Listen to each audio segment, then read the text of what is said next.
Hello students, I am Kuber and today we are going to look at a interesting topic called data types. Any data analysis process starts with identifying data types. For this reason, people working on data should have solid understanding of data types. In statistics, there are four main data types.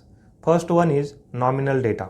Nominal data are just labels or names without any quantitative value. For example, hair color. Hair color could be black, brown, gray or red. Only limited numerical calculations like counts and proportions are possible on nominal type data. Second data type is ordinal data. Ordinal data are similar to nominal data with a small difference. Ordinal data can be arranged in ascending or descending order.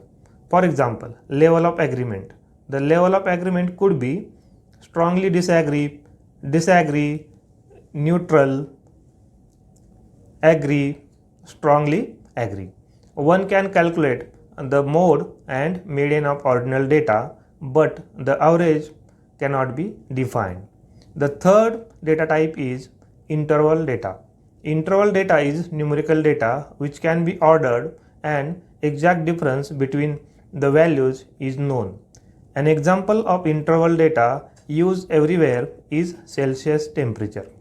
For example, the difference between 30 and 40 degrees is a measurable 10 degrees, as is the difference between 60 and 70 degrees. One can calculate mode, median, mean and standard deviation of interval data.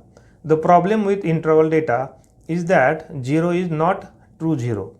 0 degree Celsius does not mean no temperature at all.